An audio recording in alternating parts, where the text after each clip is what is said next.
नमस्कार।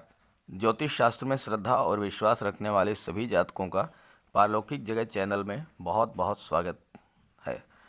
आज के वीडियो में हम बात करेंगे धनु राशि के जातकों के लिए फरवरी 2022 कैसा रहने वाला है, क्या क्या खुशियां लेकर आ रहा है धनु राशि के जातकों के लिए फरवरी 2022, क्या रहेगी ग्रहों की स्थिति और हम क्या कर सकते हैं ग्रहों को अपने अनुकूल करने के लिए। तो मैं आपको बता दूं कि फरवरी 2022 धनु राशि के जातकों के लिए बहुत ही श्रेष्ठ रहने वाला है, क्योंकि फरवरी में 3 अत्यंत श्रेष्ठ योग आपकी कुंडली में बन रहे हैं। पहला, देवगुरु और सूर्य की युति। दूसरा, मंगल और शुक्र की युति। और तीसरा, सूर्य और बुध का बुधादित्य राजयोग। ये तीनों ही योग आपके जीवन में बहुत बड़ा सकारात्मक परिवर्तन लाएंगे, क्योंकि सूर्य गुरु की युति या शुक्र मंगल की युति साल में एक बार ही बन पाती है, और ये युति आपके जीवन में फरवरी में बन रही है। और इसके अलावा चौथा जो महत्वपूर्ण ग्रह गोचर है वो है 12 भाव में केतु। केतु द्वादश भाव में कारक होते हैं, इस पर विशेष चर्चा करेंगे। अभी तक मंगल के अंगारक योग के कारण या सूर्य शनि युति के कारण अथवा शुक्र के अस्त होने के कारण आपके जीवन में दिसंबर जनवरी में जो परेशानियां जो समस्याएं आई थीं, अब वो सब दूर होने वाली हैं फरवरी में। तो हम बात करेंगे आपकी आर्थिक सुदृढ़ता, धन की बचत और निवेश के बारे में, भौतिक संपत्ति और पारिवारिक सुखों के बारे में, संतान और विवाह के योग के बारे में, संतान की शिक्षा, एब्रॉड एजुकेशन, मैटीरियल गेन, प्रेम, रोमांस और दाम्पत्य सुख के बारे में, साथ ही साथ धर्म, अध्यात्म, स्पिरिचुअलिटी और भाग्योदय के बारे में बात करेंगे।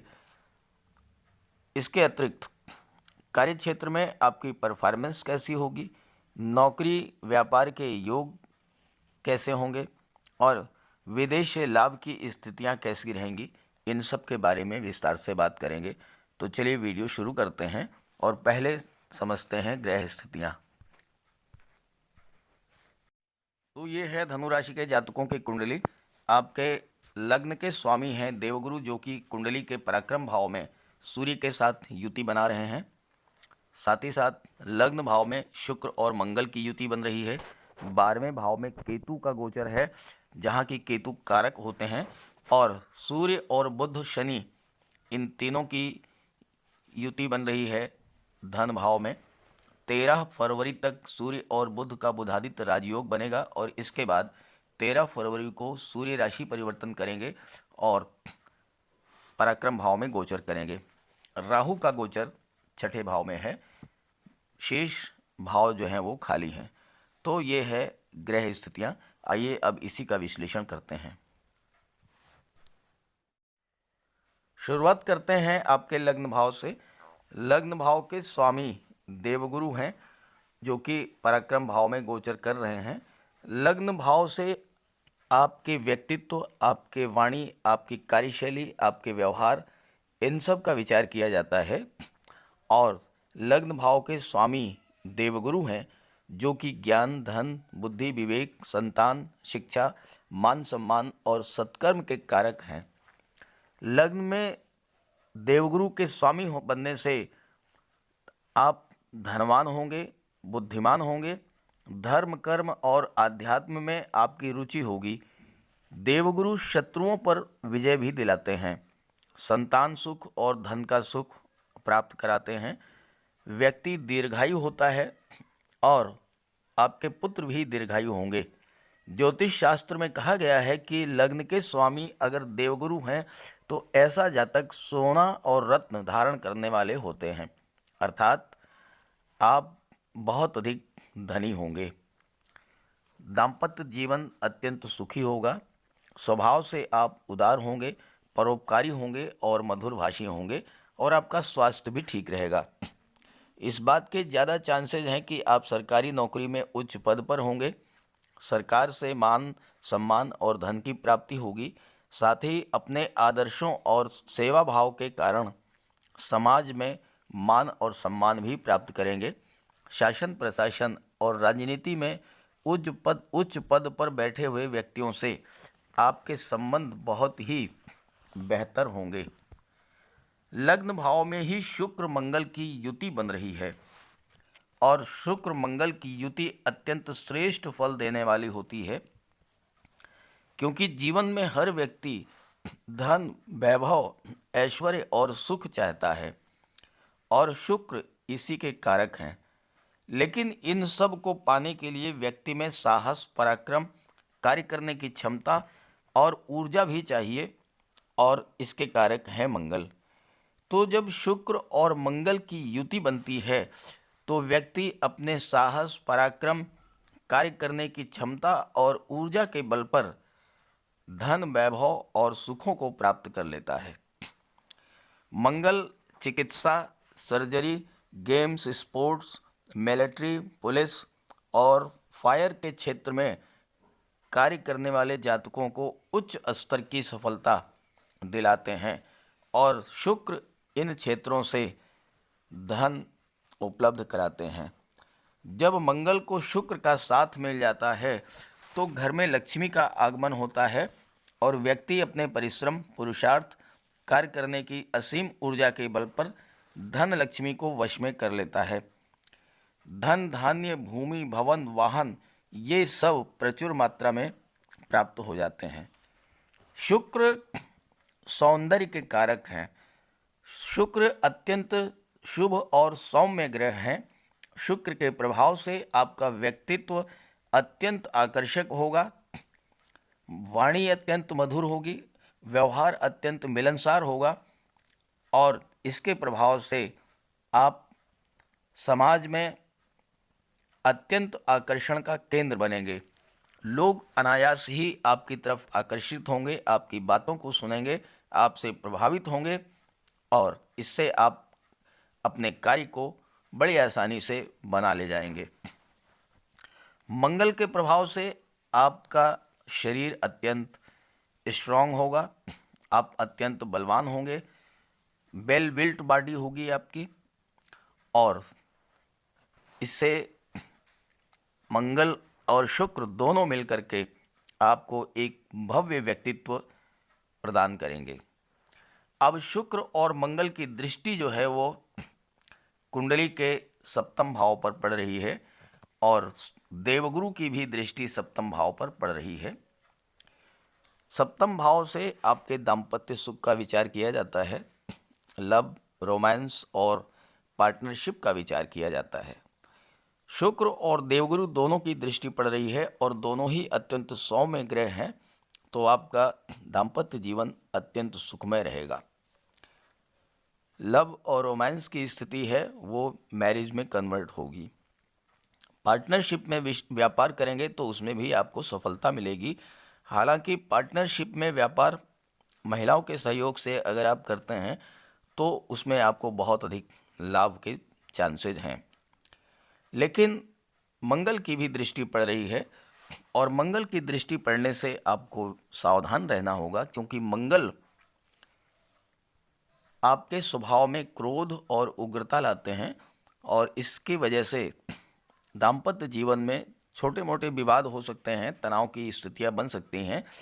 लेकिन अगर आप वाणी पर नियंत्रण रखेंगे तो शुक्र और देवगुरु दोनों की दृष्टि इस पर पड़ रही है और इसके स्वामी बुध हैं और बुध भी अत्यंत सौम्य ग्रह हैं, तो ऐसी स्थिति में दाम्पत्य जीवन में कोई विशेष प्रभाव नहीं पड़ेगा। कुल मिलाकर के आपका दाम्पत्य जीवन सुखी ही रहेगा और संतान प्राप्ति के भी योग हैं और शुक्र की दृष्टि पड़ रही है सप्तम भाव पर, तो विवाह के प्रबल योग हैं। और अगर इस गोचर काल में आपका विवाह होता है तो अत्यंत खूबसूरत, उच्च शिक्षित और धनवान जीवन साथी आपको प्राप्त होगा। आइए बात करते हैं आपके लाभ और निवेश और बचत के बारे में। जीवन में लाभ का विचार कुंडली के एकादश भाव से किया जाता है। धन का लाभ, मैटीरियल गेन, संतान और शिक्षा का लाभ, मान सम्मान, पद और प्रतिष्ठा का लाभ। और इसके स्वामी शुक्र हैं और लाभ भाव पर देवगुरु और शनिदेव दोनों की दृष्टियां पड़ रही हैं। शुक्र लाभ भाव के स्वामी हैं और लग्न भाव में गोचर कर रहे हैं। शुक्र एकादश भाव में अत्यंत शुभ फल देते हैं, आपको समृद्धि और संपन्नता प्रदान करेंगे। कई कार्यों से, कई साधनों से धन का लाभ होगा। धन का भंडार दिन दूना रात चौगुना बढ़ेगा और शुक्र के प्रभाव से आपका शरीर भी निरोग रहेगा और आप स्वस्थ रहेंगे। शुक्र कला और सौंदर्य के कारक हैं। आपकी रुचि कला, संगीत, नृत्य, लेखन, गायन, वादन और अभिनय में हो सकती है और धन की प्राप्ति भी कला के क्षेत्र से जुड़े कार्यों से होगी। साथ ही साथ देवगुरु की दृष्टि भी एकादश भाव पर पड़ रही है, तो जो जातक फाइनेंस के क्षेत्र से जुड़े हुए हैं, एजुकेशन सेक्टर से जुड़े हुए हैं, काउंसलर हैं, धर्म, अध्यात्म और ज्योतिष से जुड़े हुए हैं, या जिनका कोई कोचिंग इंस्टीट्यूट है, जिनका कोई शिक्षण संस्थान है, या फिर जो जातक सोना चांदी हीरे जवाहरात का व्यापार व्यवसाय करते हैं, स्वर्णकार हैं, जौहरी हैं, ऐसे जातकों को भी धन का प्रबल लाभ होगा। और शनि की दृष्टि पड़ रही है, तो शनि की दृष्टि पड़ने से जो जातक रियल इस्टेट, प्रॉपर्टी डीलिंग या कंस्ट्रक्शन का कार्य करते हैं, या फिर petrol, diesel, gas, automobiles, mines, minerals, rubber, scrap, इन सब क्षेत्रों से जुड़े हुए हैं, तो ऐसे जातकों को भी धन का लाभ इस गोचर काल में होगा। शुक्र सौंदर्य के कारक हैं। जो जातक महिलाओं के सौंदर्य प्रसाधन, cosmetics, perfumes, dress designing, readymade garments या फैशन डिज़ाइनिंग का कार्य करते हैं, ब्यूटिशियन हैं या ब्यूटी पार्लर चलाते हैं, उन जातकों को प्रचुर मात्रा में धन का लाभ होगा। महिलाओं को आभूषण अत्यंत प्रिय होते हैं, तो जो जातक स्वर्णकार या जौहरी का कार्य करते हैं उन्हें भी धन का लाभ होगा। साथ ही साथ शुक्र के प्रभाव से आपके मित्र भी काफ़ी धनाढ़ और योग्य होंगे और उनकी हेल्प से आप जीवन में प्रगति करेंगे। और जैसा कि मैंने अभी बताया था कि आपको महिलाओं के सहयोग से धन का लाभ होगा। ससुराल भी आपकी अत्यंत धनाढ़ होगी और आपको लग्जीरियस व्हीकल्स, 4 व्हीलर का सुख प्राप्त होगा। आलीशान भवन, नौकर चाकर, संतान सुख और अन्य सभी सुखों की प्राप्ति शुक्र के प्रभाव से होगी। आइए बात कर देते हैं द्वादश भाव की, क्योंकि मैंने कुंडली के थंबनेल में लिखा है द्वादश भाव में केतु, और द्वादश भाव में शुक्र और केतु ये दो ग्रह ऐसे हैं जो कि अत्यंत श्रेष्ठ फल प्रदान करते हैं। तो चलिए इस पर चर्चा कर लेते हैं। केतु का गोचर आपकी कुंडली के द्वादश भाव में है। केतु अकेले ऐसे ग्रह हैं जो अगर शुभ स्थिति में हों तो रातों रात सफलता के शिखर पर पहुंचा देते हैं। आकस्मिक रूप से धन और सफलता प्राप्त कराते हैं, फर्श से अर्श पर पहुंचा देते हैं। आमतौर पर केतु को शुभ ग्रह माना जाता है और केतु आकस्मिक रूप से बहुत बड़ा लाभ आपको दिलाने वाले ग्रह होते हैं। और ऐसे ग्रह, ऐसे केतु कुंडली के 12वें भाव में गोचर कर रहे हैं। 12वां भाव खर्चों का होता है, 12वां भाव विदेश का होता है, और यहाँ पर केतु मंगल की राशि में गोचर कर रहे हैं और अत्यंत शुभ स्थिति और अत्यंत बलवान स्थिति में हैं। तो आकस्मिक रूप से अचानक से आप विदेश पहुंच जाएंगे। बहुत दिनों से आपकी विदेश जाने की इच्छा थी, पूरी नहीं हो रही थी, वो पूरी हो जाएगी। विदेश से प्रचुर मात्रा में धन आपको प्राप्त होगा। अचानक से कोई ऐसी घटना घटेगी जिससे आपको एकदम से आप बहुत अधिक धन प्राप्त कर लेंगे या सेलिब्रिटी हो जाएंगे। कोई ऐसा कार्य आपके जीवन में होगा, कोई ऐसी घटना जरूर घटेगी जो आकस्मिक रूप से आपको एकदम से शिखर पर पहुंचा देगी। क्योंकि केतु 12वें भाव में कारक होते हैं और 12वें भाव में राजा के समान सुख दिलाने वाले होते हैं। चूंकि 12वां भाव खर्चों का भी है तो खर्चे होंगे, धन भी आएगा, खर्च भी होंगे, लेकिन आपका धन अच्छे कार्यों में होगा, खर्च होगा। केतु मोक्ष के कारक होते हैं। मोक्ष यानी सब कुछ प्राप्त करने के बाद, पूरी तरह से इच्छाओं के संतुष्ट हो जाने के बाद विरक्ति की स्थिति आना। तो पहले केतु आपको हर तरह से आपकी इच्छाओं को पूरा करेंगे। उसके बाद जब आप पूरी तरह से संतुष्ट हो जाएंगे तब फिर आप मोक्ष की ओर बढ़ेंगे। तो केतु मोक्ष के कारक होते हैं, तो ऐसे में आपका पैसा धार्मिक कार्यों पर खर्च होगा। धर्म संबंधी कोई आप धार्मिक आयोजन कर सकते हैं, कोई दान पुण्य कर सकते हैं, किसी शिक्षालय को, किसी विद्यालय को, किसी स्कूल में पढ़ने वाले छात्रों को आप स्कॉलरशिप दे सकते हैं, गरीब बच्चों को पुस्तकें बांट सकते हैं। इस तरह के कार्य आपसे होंगे और अच्छे कार्यों में आपका पैसा खर्च होगा। केतु 12वें भाव में वाद विवाद में हमेशा विजयी कराते हैं। हमेशा आपकी जीत होगी, यात्राएं खूब कराएंगे। और एक तरह से आप ये समझिए कि बहुत से जातक तो ऐसे होते हैं जिनकी कुंडली में 12वें भाव में अगर केतु हैं तो उनका पूरा जीवन यात्राओं में ही कट जाता है। आपने देखा होगा कि ट्रेनों में बहुत से पैसेंजर एमएसटी लेकर के सफ़र करते हैं और वो प्रतिदिन अपने घर से अपने कार्यस्थल को और शाम को कार्यस्थल से घर को, तो यात्रा ही यात्रा उनकी होती है। एक तरह से जब तक वो नौकरी में रहते हैं तब तक यात्रा ही करते रहते हैं। तो यात्राएं बहुत कराते हैं, लेकिन धन की प्राप्ति भी बहुत अधिक करा देते हैं। हालांकि ऐसे जातकों को पैर से संबंधित छोटी मोटी समस्या हो सकती है, लेकिन इसके लिए आप केतु का उपाय कर लें। संघर्ष भी कराते हैं, जीवन में उतार चढ़ाव भी बना रहता है, लेकिन अगर आप दृढ़ निश्चयी हैं और आपके तो लग्न भाव में मंगल है और केतु मंगल जैसा ही व्यवहार करते हैं, तो दृढ़ निश्चयी तो आप निश्चित रूप से होंगे, तो फिर आप हर परेशानी से पार निकल जाएंगे। अपनी जन्म कुंडली को जरूर देखिए, और अगर जन्म कुंडली में केतु आपके कमज़ोर हैं, अंश बल से कमज़ोर हैं या पीड़ित हैं, पीड़ित होने का अर्थ है कि अशुभ ग्रहों की दृष्टि पड़ रही है केतु पर, जैसे कि शनि या मंगल की दृष्टि पड़े अगर केतु पर, तो ऐसी स्थिति में आप केतु को बलवान करें, केतु का उपाय करें।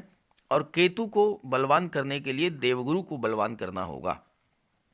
गणेश जी की आराधना करें, माता पिता गुरु की सेवा करें, कुत्तों को भोजन दें।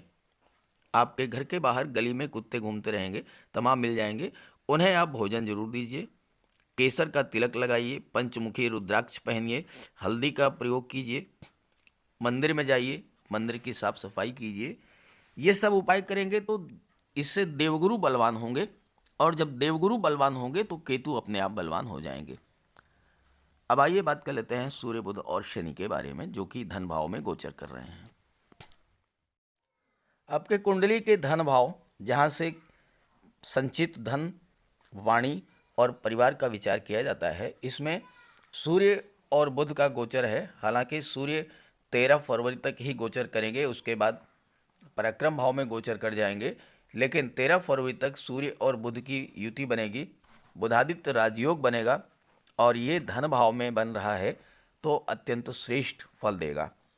सूर्य के प्रभाव से शनि ज़्यादा प्रभाव नहीं दे पाएंगे, एक तरह से प्रभावहीन ही रहेंगे। सूर्य शासन प्रशासन, राजनीति, आत्मा, पिता, पद प्रतिष्ठा, आत्मविश्वास और आत्मसम्मान के कारक हैं। बुध बुद्धि, ज्ञान, स्किल, इंटेलिजेंस, तर्क शक्ति और वाणी, व्यापार के कारक हैं। और सूर्य और बुध का बुधादित्य योग जीवन में सफलता और तरक्की देने वाला होता है, धन देने वाला होता है। तो शुक्र और केतु आपको धन दिलाएंगे और बुधादित्य योग बनने से धन का संचय होगा। खास करके जो जातक सरकारी सेवा में हैं, कॉमर्स या मैनेजमेंट या फाइनेंस के क्षेत्र से जुड़े हुए हैं, एजुकेशन, आईटी सेक्टर, न्यायिक सेवा, विदेश सेवा या प्रशासनिक सेवा से जुड़े हुए हैं, ऐसे जातकों को धन की भी प्राप्ति होगी और धन का संचय भी होगा। ये योग मान सम्मान, पद प्रतिष्ठा सब कुछ देने वाला होता है। ऐसे जातक प्रखर बुद्धि के होते हैं और बुद्धि के बल पर विश्व पर राज करते हैं। और द्वितीय भाव में ये योग बन रहा है तो पर्याप्त धन संचय होगा। लेकिन वाणी में उग्रता रहेगी, इस पर आपको नियंत्रण रखना है। विदेशी व्यापार से धन आएगा। एक्सपोर्ट इंपोर्ट का व्यापार व्यवसाय है, उससे आपको लाभ होगा। हालांकि 17 फरवरी के बाद सूर्य पराक्रम भाव में गोचर करेंगे और यहाँ पर बुध और शनि का गोचर रहेगा, और शनि का गोचर द्वितीय भाव में आपके लिए बहुत ही अच्छा रहेगा। जैसे ही सूर्य 13 फरवरी को राशि परिवर्तन करेंगे, उसके बाद शनि अपना प्रभाव दिखाएंगे और शनि की दृष्टि अष्टम भाव पर पड़ेगी। शनि अष्टम भाव के कारक होते हैं। पहला कार्य तो यही करेंगे कि आपकी आयु में वृद्धि करेंगे, आपको दीर्घायु बनाएंगे। उसके बाद जो जातक शनि से संबंधित कार्य कर रहे हैं, रियल एस्टेट, प्रॉपर्टी डीलिंग या कंस्ट्रक्शन का वर्क, उन जातकों के लिए बहुत बेहतर रहेगा। जो जातक ज़मीन से जुड़े हुए पदार्थों से, जैसे कि petroleum, diesel, gas, mines, minerals, automobiles, scrap, इन सब का व्यापार व्यवसाय करते हैं, तो उन जातकों के लिए भी शनि की दृष्टि से बहुत बड़ा लाभ होगा। अब आइए बात करते हैं सूर्य गुरु की युति जो कि पराक्रम भाव में बन रही है। देवगुरु का गोचर कुंडली के पराक्रम भाव में है और देवगुरु पराक्रम भाव में अत्यंत शुभ फल प्रदान करते हैं। 13 फरवरी को सूर्य का भी गोचर हो जाएगा, सूर्य गुरु की युति बनेगी और ऐसे में देवगुरु और अधिक प्रभावशाली होंगे। महामंत्री को राजा का साथ मिलेगा तो महामंत्री का बल बढ़ेगा।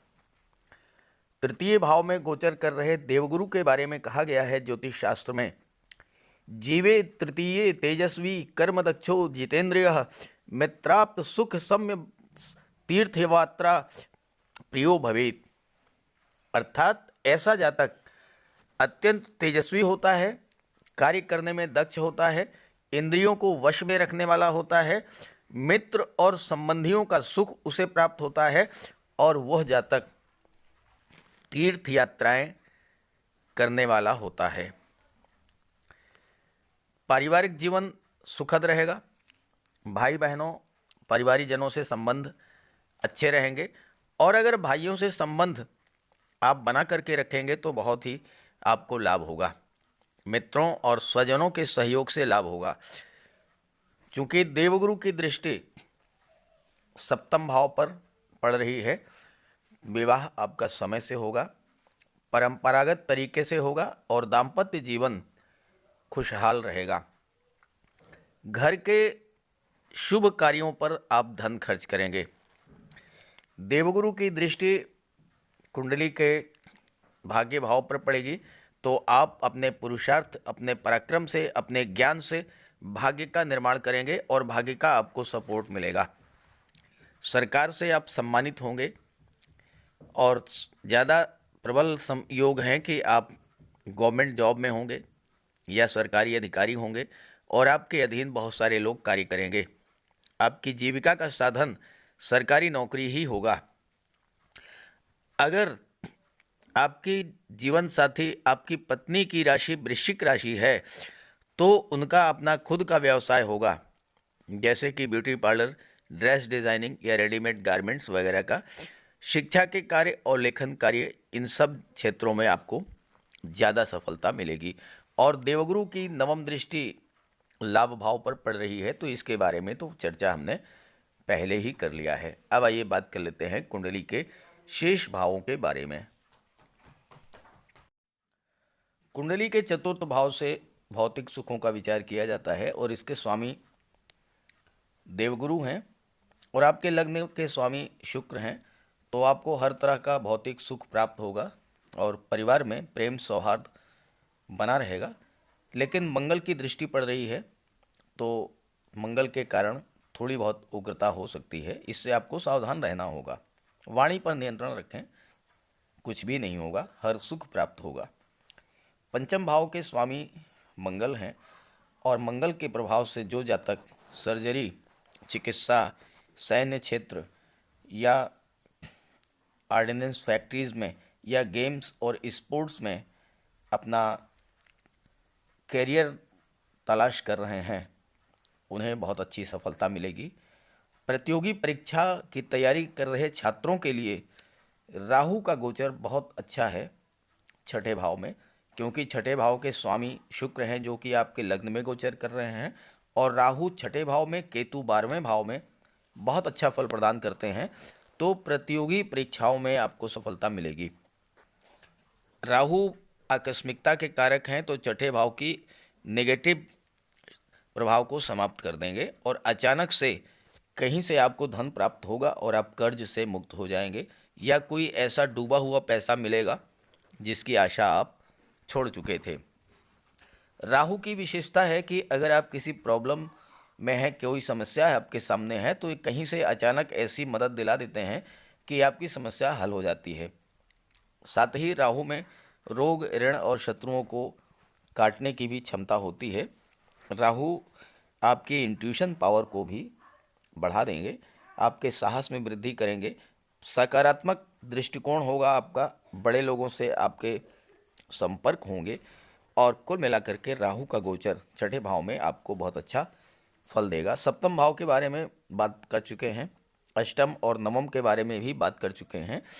जहाँ तक दशम भाव की बात करें, तो दशम भाव के स्वामी बुध हैं जो कि सूर्य के साथ बुधादित राजयोग बना रहे हैं, तो कार्य क्षेत्र में आपके लिए बहुत अच्छा रहेगा, सफलता मिलेगी, धन प्राप्त होगा, कैरियर में उन्नति होगी। गवर्नमेंट जॉब में हैं या प्राइवेट सेक्टर में जॉब करते हैं तो आपको वेतन वृद्धि, प्रमोशन, उच्च पद या बड़ी जिम्मेदारी सौंपी जा सकती है। साथ ही बुध व्यापार के कारक हैं, तो व्यापारियों के लिए भी ये गोचर बहुत अच्छा रहेगा। कुल मिलाकर के धनु राशि के जातकों के लिए फरवरी का महीना बहुत ही श्रेष्ठ फल देने वाला है। बस आप बजरंगबली की उपासना करते रहें, हनुमान चालीसा का पाठ करते रहें, तो आपको शनिदेव, मंगल और इन सब के अशुभ प्रभाव अगर कहीं से कहीं आपके जीवन पर पड़ते हैं तो उससे आपको मुक्ति मिलेगी। शुक्र के लिए माता लक्ष्मी की उपासना करें, और एक चांदी की चेन और अंगूठी अगर आप धारण कर लेंगे तो शुक्र और मंगल दोनों के प्रभाव से आप बिल्कुल अशुभ प्रभाव से बचे रहेंगे। तो ये वीडियो, ये जानकारी अगर आपको अच्छी लगी तो अपने साथियों को भी ज़रूर शेयर कीजिएगा। सभी ग्रहों की कृपा दृष्टि आप पर बनी रहे, इसी भावना के साथ आप सभी का बहुत बहुत धन्यवाद। नमस्कार।